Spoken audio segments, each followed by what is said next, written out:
بل یہاں پر میں 3 وظیفے ایسے بتاؤں گا انشاءاللہ جو ٹاپ آف دا لسٹ 3 وظائف ہیں مصیبت اور پریشانی میں تکلیف دور کرنے کے لیے، سنت وظائف آپ صلی اللہ علیہ وسلم کی طرف سے تعلیم فرمائے ہوئے.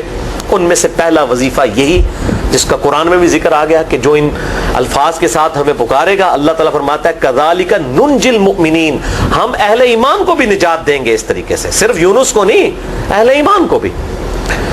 چنانچہ اسی کانٹیکسٹ میں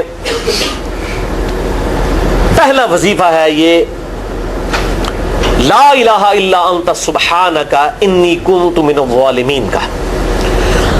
لیکن اس سے پہلے میں ایک امپورٹنٹ بات کروں دعا کے حوالے سے کہ دعا کی قبولیت کا ایک پروٹوکول بھی ہے.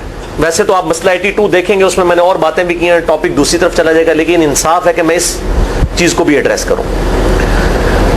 جامعہ ترمذی میں صحیح سند کے ساتھ یہ حدیث موجود ہے، انٹرنیشنل نمبر کے مطابق 593 نمبر حدیث ہے، اور یہ حدیث مشکات میں آپ کو پہلی جلد میں درود شریف والے چیپٹر میں بھی مل جائے گی. اور مشکات کو میں نے ڈکلیئر کیا ہے مشکات از دا انسائکلوپیڈیا آف حدیث، یعنی آپ کو جتنی حدیثیں سکیٹرڈ فارم میں ملیں گی کتب ستہ اور اس سے بھی باہر 13 کتابوں میں، مشکات میں آپ کو مل جائیں گی. میں نے اسی لیے مشکات میں پورا لیکچر ریکارڈ کروا دیا ہے، مسئلہ نمبر 111B کے عنوان سے مشکات المصابیح کا مکمل تعارف، وہ ضرور دیکھیں. یعنی مشکات 3 جلدوں میں آپ لے لیں تو انسائکلوپیڈیا آف حدیث آپ کے پاس آ گیا. 6294 احادیث ہیں، اور اس میں چونکہ احادیث کی تکرار نہیں ہے تو کتب ستہ اس کے علاوہ بھی 12-13 کتابیں جو ہیں اس میں کور ہیں، اس میں بھی یہ حدیث موجود ہے. جامعہ ترمذی میں انٹرنیشنل نمبر کے مطابق 593 نمبر. سیدنا عبداللہ ابن مسعود رضی اللہ تعالیٰ عنہ کہتے ہیں کہ ایک دفعہ میں آپ صلی اللہ علیہ وسلم کی موجودگی میں نماز پڑھ رہا تھا، اور سیدنا ابو بکر اور عمر رضی اللہ تعالی عنہما وعلیہم السلام وہ بھی وہاں پہ موجود تھے. میں نماز کے جب یعنی کہ تشہد میں بیٹھا، میں نے اللہ کی حمد کی، التحیات للہ والصلوات والطیبات، اس کے بعد درود پڑھا، اور اس کے بعد میں نے دعا مانگنا شروع کی تو آپ صلی اللہ علیہ وسلم نے ارشاد فرمایا سل تعطا سل تعطا، مانگ تجھے دیا جائے گا، مانگ تجھے دیا جائے گا. یعنی جو درود شریف اور ذکر کے ذریعے متوجہ ہوتا ہے اللہ تعالیٰ اس کی دعا قبول کرتا ہے. اور پھر ابن مسعود ادھر ہی روایت کرتے ہیں، ساتھ ہی جامعہ ترمذی میں دوسری حدیث ہے صحیح سند کے ساتھ کہ ایک شخص آیا، اس نے جو ہے وہ نماز کے دوران حمد و درود کے بغیر ڈائریکٹ اللہ سے مانگنا شروع کر دیا. تو جب وہ فارغ ہوا آپ صلی اللہ علیہ وسلم نے اسے بلا کر کہا کہ سائل تو نے مانگنے میں جلدی کی، تجھے چاہیے کہ جب دعا مانگنے لگے پہلے اللہ کی حمد بیان کر، پھر مجھ پر درود پڑھ، اور پھر اللہ کی طرف متوجہ ہو. اور اس حدیث میں آتا ہے کہ ایک اور شخص آیا، یعنی ابن مسعود وہ خود تھے، اور اس نے اللہ کی حمد اور درود کے ذریعے دعا مانگی تو آپ صلی اللہ علیہ وسلم فرمایا سل تعطا سل تعطا، مانگ تجھے دیا جائے گا، مانگ تجھے دیا جائے گا. درود شریف پہ میں الگ سے بھی لیکچر دے چکا ہوں، مسئلہ نمبر 56 کے عنوان سے 2 گھنٹے کی گفتگو ہے. درود شریف کے صحیح فضائل اور صحیح احکام و مسائل بڑی ڈیٹیل کے ساتھ ہر اینگل سے درود شریف کے حوالے سے آپ کو وہ سمجھ لیں کہ انسائکلوپیڈیا ہے وہ لیکچر، مسئلہ نمبر 56 اہل سنت پاک.com پہ. تو دعا کے لیے حمد اور درود شریف ضروری. اس لیے دیکھیں نماز کی انٹلیکچوئل ترتیب ہے، آپ پہلے دعا کرتے ہیں التحیات للہ والصلوات والطیبات، اللہ کی حمد کرتے ہیں، پھر نبی صلی اللہ علیہ وسلم پر سلام عرض کرتے ہیں السلام علیکہ ایھا النبی، اس کے بعد آپ درود پڑھتے ہیں، اور اینڈ پہ آپ دعا مانگتے ہیں اللہم انی اعوذ بک من عذاب جہنم ومن عذاب القبر ومن فتنة المحیا والممات ومن شر فتنة المسیح الدجال، یا اللہم ربنا آتنا فی الدنیا حسنة وفی الآخرة حسنة وقنا عذاب النار، یا رب اجعلنی مقیم الصلاة ومن ذریتی ربنا وتقبل دعائی ربنا اغفر لی ولوالدی وللمؤمنین یوم یقوم الحساب. کوئی بھی دعائیں مانگیں، یہ بھی مانگیں جو میں وظائف بتا رہا ہوں، کیونکہ بخاری اور مسلم کی متفق علیہ حدیث ہے. مشکات میں آپ کو تشہد والے چیپٹر میں حدیث مل جائے گی کہ نماز میں تشہد میں درود کے بعد جو چاہو اپنے رب سے مانگو، یعنی عربی میں مانگنا ہوگا، دعائیں مانگیں، دعائیں معصورہ کتاب و سنت میں جتنی ہیں وہ مانگیں. اس کے علاوہ بھی مانگ سکتے ہیں اگر الفاظ درست ہوں لیکن عربی زبان میں.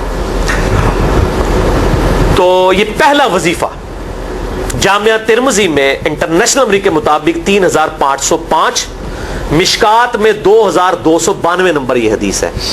اور قرآن حکیم میں تو ہم پڑھ چکے ہیں سورۃ الانبیاء آیت نمبر 87 اور 88 میں آپ صلی اللہ علیہ وسلم نے ارشاد فرمایا کہ یونس علیہ السلام نے مچھلی کے پیٹ میں اپنے رب کو ان الفاظ کے ساتھ پکارا تھا، لا الہ الا انت سبحانک انی کنت من الظالمین.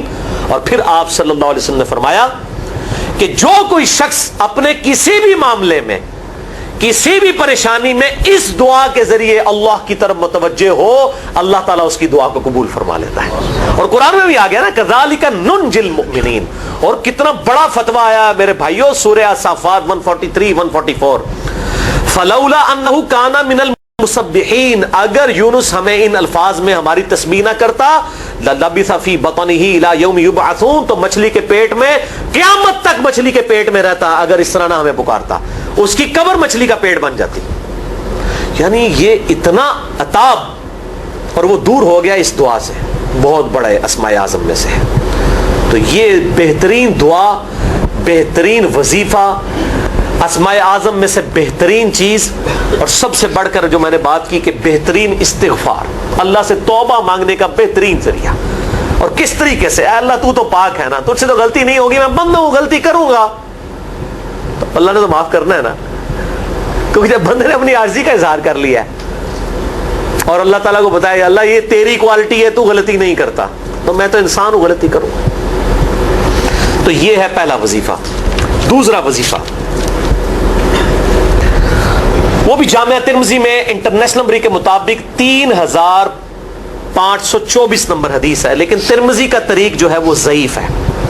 یہ میں پہلے بتا دوں، امام ترمذی نے ساتھ لکھا ہے یہ روایت کمزور ہے، لیکن ضروری نہیں ہوتی کہ روایت اگر ترمذی میں کمزور ہے تو کہیں اور وہ روایت صحیح نہیں موجود ہے.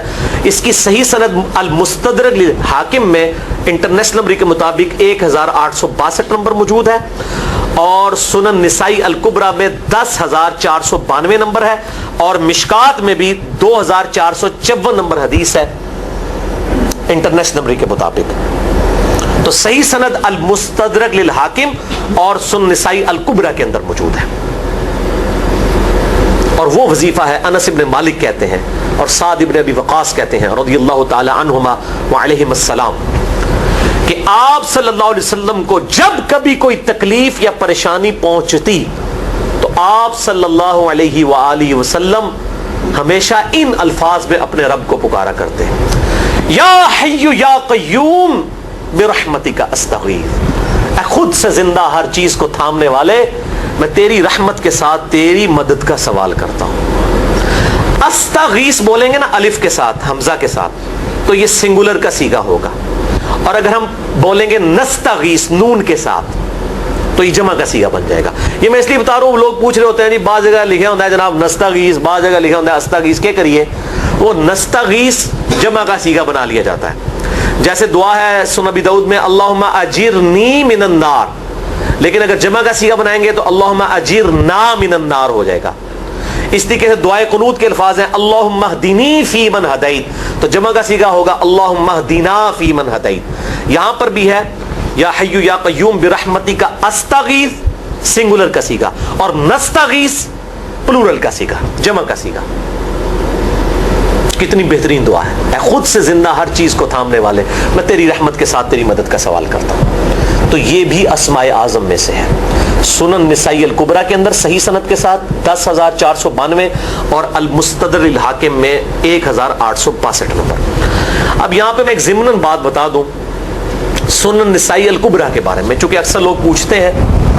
میرے بھائیو، ایک سنن نسائی وہ ہے جو کتب ستہ میں ہم پڑھتے ہیں، اس میں یہ کتاب لکھی ہے امام احمد بن شعیب نسائی رحمہ اللہ تعالی المتوفی 303 ہجری. کتب ستہ میں یہ ویسے 5ویں نمبر پہ گنی جاتی ہے، لیکن بخاری اور مسلم کے بعد دنیا میں سب سے صحیح ترین کتاب سنن نسائی ہے. سب سے کم ضعیف حدیثیں اس کے اندر ہیں. بخاری مسلم کے بعد تیسرا نمبر اس کتاب کا ہے. دنیا کی کوئی حدیث کی کتاب بخاری مسلم کے بعد صحیح نہیں ہے جتنی سنن نسائی ہے. سنن نسائی جو ہمارے پاس کتب ستہ میں ہے نا، اس میں ہے 5761 احادیث انٹرنیشنل نمبر کے مطابق. اور یہ ساری انٹرنیشنل کتابیں عربی میں، انگلش میں اور اردو میں ہماری ویب سائٹ اہل سنت پاک .com پہ فری اس کا PDF موجود ہے، آپ ڈاؤن لوڈ کر سکتے ہیں. 5761 احادیث ہیں اس سنن نسائی میں جو ہمارے پاس ہے. اسے ویسے ٹیکنیکل لینگویج میں کہا جاتا ہے سنن نسائی الصغرا، چھوٹی سنن نسائی، کیونکہ امام نسائی نے یہ کتاب نہیں لکھی تھی. امام نسائی نے کتاب لکھی تھی سنن نسائی الکبرى، بڑی سنن نسائی، اور اس میں حدیث ہیں انٹرنیشنل نمبر کے مطابق 11,770. بخاری مسلم سے بھی زیادہ حدیث ہیں اس میں.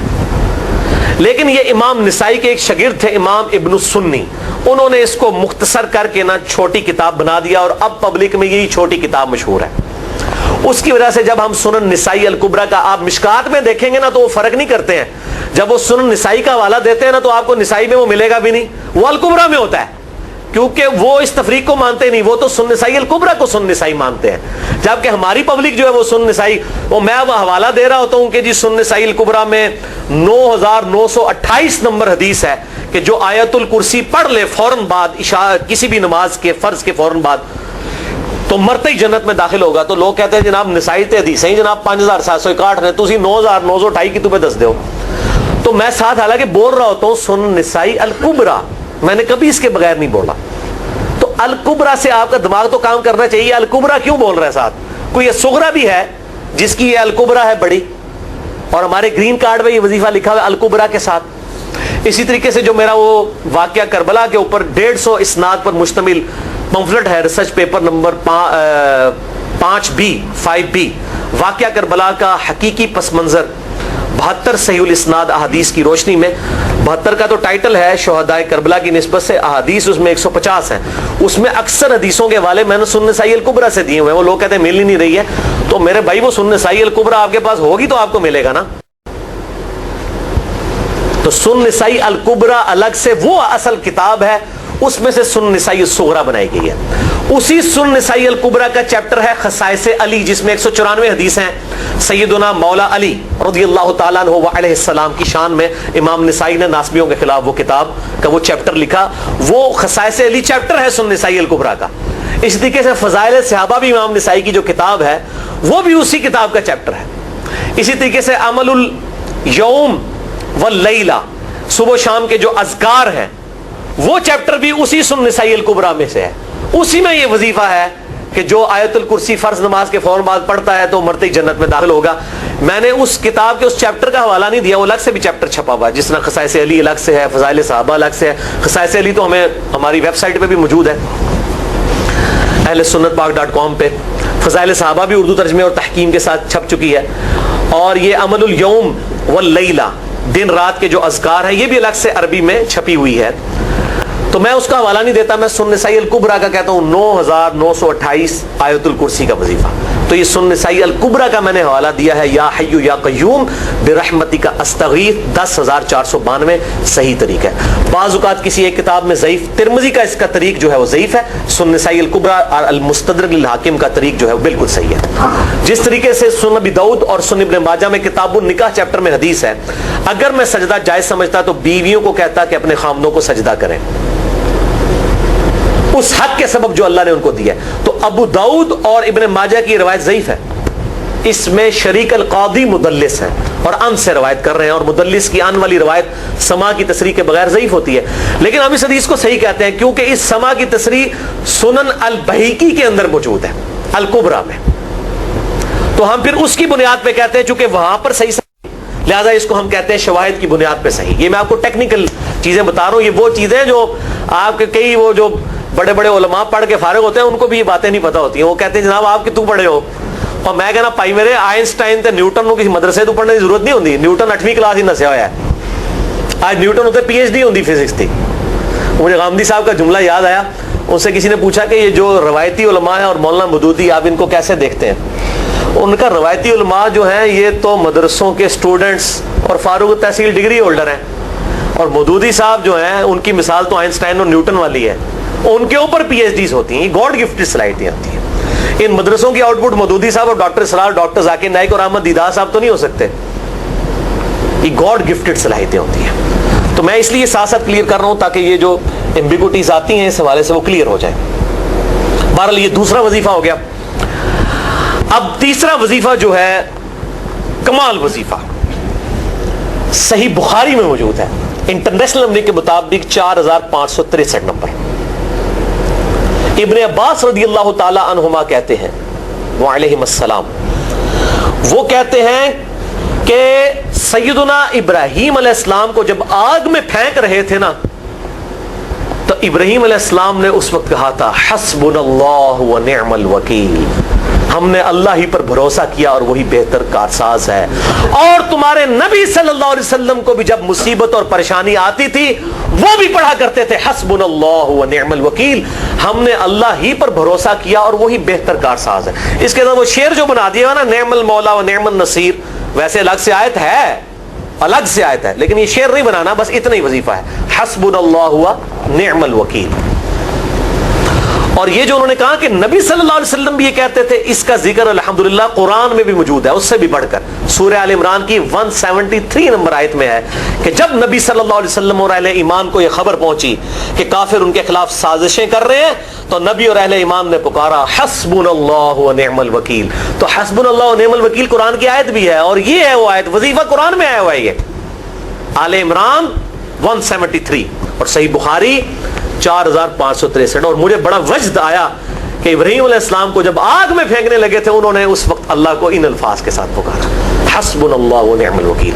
اچھا، یہ جتنے بھی وظیفے ہیں نا میرے بھائیوں، ان کا فائدہ اسی وقت ہے جب آپ کو ترجمہ بھی ان کا آتا ہوگا، ورنہ آپ روزانہ جتنی مرضی تسبیح کھینچتے رہے کوئی فرق نہیں پڑے گا۔ اس لیے میرا ایک پرسنل مشورہ ہے کہ جب بھی یہ وظیفے پڑھیں نا آپ، اردو ترجمہ بے شک آتا بھی ہو رہا ہے، ایک دفعہ اپنی زبان میں اس کو ریپیٹ کریں، یعنی آپ پڑھیں حسبنا اللہ ونعم الوکیل، میں نے اللہ ہی پر بھروسہ کیا اور وہی بہتر کارساز ہے۔ آپ دیکھیں یہ صوت القرآن چینل میں جب وہ عربی چل رہی ہوتی ہے، جیسے ہی وہ مراج الدین خان کا ترجمہ شروع ہوتا ہے نا، کیسے کب کبھی تاری ہو جاتی ہے، کیونکہ وہ ہماری زبان میں بات ہو رہی ہوتی ہے نا، ابھی تو نہیں قیام اللیل میں رو رہے ہوتے، ان کی زبان میں بات ہو رہی ہوتی ہے، اپنی زبان کا اثر ہوتا ہے۔ اسی طریقے سے آپ لا الہ الا انت سبحانک انی کنت من الظالمین، یا حسبنا اللہ ونعم الوکیل، یا حی یا قیوم برحمتک استغیث، جو بھی وظیفے پڑھیں نا، ایک دفعہ ان وظیفوں کو جب آپ الگ سے دعا مانگ رہے ہوں، اس وقت اس کو آپ اپنی زبان میں بھی دہرائیں۔ اور اس کے لیے کوئی تسبیح نہیں کھینچنے کی ضرورت کہ آپ نے اتنے 100 دفعہ پڑھنا ہے، تسبیح تو ویسے ٹھیک ہے، وہ آپ استعمال کر سکتے ہیں، لیکن آپ چلتے پھرتے اٹھتے بیٹھتے ہر وقت جس حالت میں بھی، اور صحیح مسلم میں حدیث ہے کہ یہ جو وظائف ہیں ان کے لیے تو کوئی وضو بھی کیا، غسل بھی پروٹوکول نہیں ہے۔ اب عائشہ کہتی ہیں نبی صلی اللہ علیہ وسلم حالت جنابت میں بھی اللہ کو یاد کر لیا کرتے تھے، صحیح مسلم میں حدیث موجود ہے، جنابت والے چیپٹر میں ہر حال میں اللہ کو یاد کرتے تھے۔ اور جو قرآن میں بھی دعائیں یا اذکار آئی ہیں نا، جب آپ حالت جنابت میں بھی اس کو کریں گے نا، تو اس پہ قرآن کا حکم نہیں لگے گا۔ تو جامعہ ترمذی اور ابو داؤد میں جو حدیث ہے کہ حضرت علی کہتے ہیں نبی صلی اللہ علیہ وسلم کو حالت جنابت کے علاوہ کوئی اور حالت قرآن پڑھنے سے مانے نہیں ہوتی تھی، تو اس سے مراد قرآن کی تلاوت ہے۔ اگر قرآن کی دعائیں جیسے ہیں بسم اللہ الرحمن الرحیم، یہ بھی تو قرآن ہے، سبحان اللہ بھی تو قرآن ہے، الحمدللہ بھی تو، یہ اذکار جو ہے نا، جب آپ اذکار کی نیت سے پڑھو گے پھر یہ قرآن نہیں شمار ہوں گے، ذکر شمار ہوں گے، اور اس کے لیے نہ وضو پروٹوکول ہے اور نہ غسل کا ہونا ضروری ہے، ہر حال میں اللہ کو یاد کریں۔ یونس علیہ السلام نے کتنے یاد کیتا ہے؟ فی الظلمات، مچھلی کے پیٹ میں، جہاں نہ کوئی اگر بتی تھی اور تعفن پھیلا ہوا تھا اور اندھیرا ہی اندھیرا تھا، یہاں پہ وہ جناب کس طرح وہ روشن کرتے ہیں، پھر 1.25 دفعہ پڑھواتے ہیں۔ یعنی میں بتا رہا ہوں آدھا سچ بڑا خطرناک ہوتا ہے، یعنی آیت کریمہ کی اصلیت تو موجود ہے کتاب و سنت میں، لیکن آدھا جو سچ جھوٹ ساتھ ملا لیا نا، اس کی وجہ سے سارا بیڑا غرق کر دیا ہوا۔ اور بجائے یہ کہ لوگوں کو یہ وظیفہ بتایا جائے کہ اٹھتے بیٹھتے چلتے پھرتے اللہ کو ان الفاظ میں یاد کریں، اس کو انہوں نے کوئی اور ہی رنگ دے دیا ہوا ہے، اور اس کو 1.25 دفعہ ختم اور پتہ نہیں کیا کچھ بنا دیا ہوا ہے۔ تو یہ 3 وظائف تھے بڑے اہم اس حوالے سے، اور میں نے اس کو ضروری سمجھا کہ میں یہ ضرور بتا دوں تاکہ لوگ اس پہ ایجوکیٹ ہوں، ان وظائف کو کریں۔ اور مسئلہ نمبر 82 میرا الگ سے میرے بھائیوں ریکارڈ ہے، مسئلہ نمبر 82 اسماء اعظم اور دعا کی قبولیت سے متعلق جتنی بھی چیزیں ہیں میں نے اس میں بڑی ڈیٹیل کے ساتھ الحمدللہ کئی اور وظائف بھی بتائے ہیں، لیکن اب وہ اتنے وظائف کوئی جمع کرنے کی ضرورت نہیں ہے، موٹے موٹے 3 وظیفے جو بتا دیے انہی کو اگر کوئی لے لے اپنی دعاؤں میں، انہی وظائف کو کرے تو اللہ تبارک و تعالی ہر معاملے میں جو ہے وہ انشاءاللہ تعالی کفایت فرمانے والا ہے۔